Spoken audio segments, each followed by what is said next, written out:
โอเคเนาะทุกคนมื้อนี้ก็สิได้เดินทางไปเฮ็ดทางหรือว่าไปเฮ็ดเวียกบ้านรวมเนาะทุกคนเนาะก็ไปซอยกันนั่นแหละเนาะก็สิไปเฮ็ดทางเนาะทุกคนเพราะว่าทางบ้านเฮาเป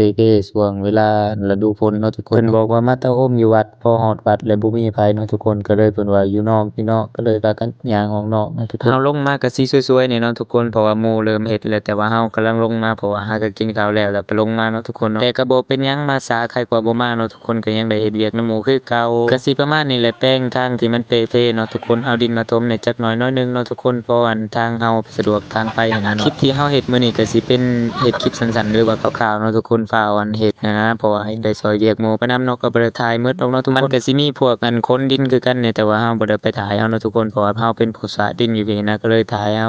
คร่าวๆเนี่ยเนาะทุกคนเนาะก็สิมีน้องๆหนูๆแล้วก็ผู้ใหญ่ผู้เฒ่เพิ่นพาเฮ็ดเนาะทุกคนก็เลยลงมาเนาะบ่เจ้ก็มาช้านิดหน่อยหนึงก็บ่เป็นหยังเนาะทุกคนก็ได้ซอยเวียกหมู่คือเก่าก็เป็นนี่แหละเนาะทุกคนยามหาเงินก็หาเงินยามเวียกบ้านก็ได้หยุดเฮ็ดเวียกบ้านเนาะทุกคนบ่เจ้นี่แหละใต้แลนเหนือเนาะทุกคนเพราะเป็นคนผู้เดียวอยู่เรือนนะมาเฮ็ดเวียกมื้อนี้ก็ม่วนหลายเนาะทุกคนก็คือคักดีเนาะทุกคนก็ซอยเหลือซอยแห้งกันนั่นแหละสถานที่เฮาเฮ็ดเวียกร่วมก็คืออยู่บ้านหนองบัวลาวเมืองชนบุรีแขวงสะหวรรณเขตเนาะทุกคนก็มาเฮ็ดเวียกสามัคคีกันนั่นแหละก็หวังว่าหลายๆบ้านก็สิร่วมแรงร่วมใจคือกันกับบ้านเฮานี่แหละเนาะทุกคนเนาะเพราะว่าทางช่วงฤดูฝนนี่มันก็เปหลายนะพอตกแล้งก็ได้มาเฮ็ดทางซอยกันแบบนี้แหละเนาะทุกคนบ่อนใดที่มันบ่เป็นตาเที่ยวก็พากันถมพากันแต่งเนาะทุกคนเพราะว่ารถไปได้ไปสบายนะจังไดก็เป็นทางบ้านเฮาก็สามัคคีซอยกันนั่นแหละเนาะทุกคนสำหรับคลิปนี้ก็จบเพียงเท่านี้หวังว่าสิถูกอกถูกใจเบิดสุขุสุคนเนาะการร่วมแรงสามัคคีกันมื้อนี้ก็จบเพียงเท่านี้จังไดก็ขอขอบใจจังไดก็ฝากกดไลค์กดแชร์กดติดตามช่องของพวกเฮาแหน่เด้อ